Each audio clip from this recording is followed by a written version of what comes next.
আসসালামু আলাইকুম, কেমন আছেন আপনারা সবাই? আজকে আমরা দিমে খুঁজি এর ৮ নাম্বার প্রবলেম, ছোট থেকে বড়। এই প্রবলেমটা সলিউশনটা দেখব।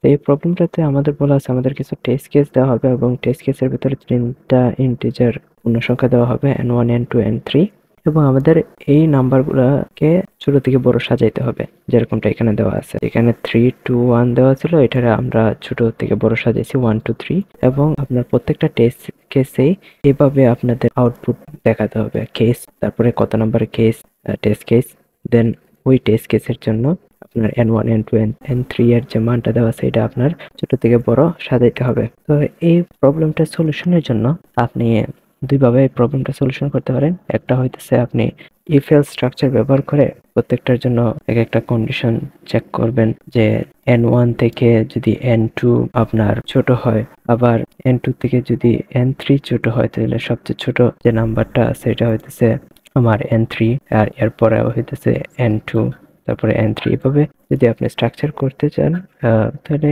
আপনার অনেকগুলা ইফ এলস স্ট্রাকচার লেখা লাগে এবং কোডটা অনেক লম্বা হয়। সেক্ষেত্রে যদিও এই প্রবলেমটার জন্য ইফ এলস স্ট্রাকচার দিয়ে যদি আপনি প্রবলেমটা সলিউশন করেন, তাহলে আপনার টাইম কমপ্লেক্সিটি খুবই কম হবে, অর্থাৎ সময় খুবই কম লাগবে আপনার প্রোগ্রামটার। আরো একটা ভাবে এই প্রবলেমটা সলিউশন করা যায়, এটা হইতেছে আপনি অ্যারে এর মধ্যে এই 3টা ইন্টিজার ইনপুট নিয়ে যে অ্যারেটা আছে ওইটারে আপনি সর্ট করে দিবেন। তো আপনার ইজিলি সর্ট করা হয়ে যাবে এক ছোট থেকে বড়।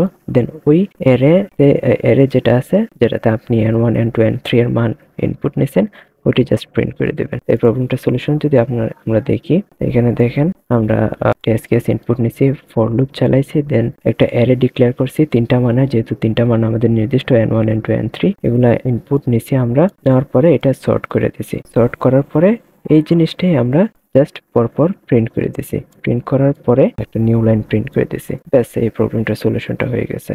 And that's all for today. Thank you for watching my video.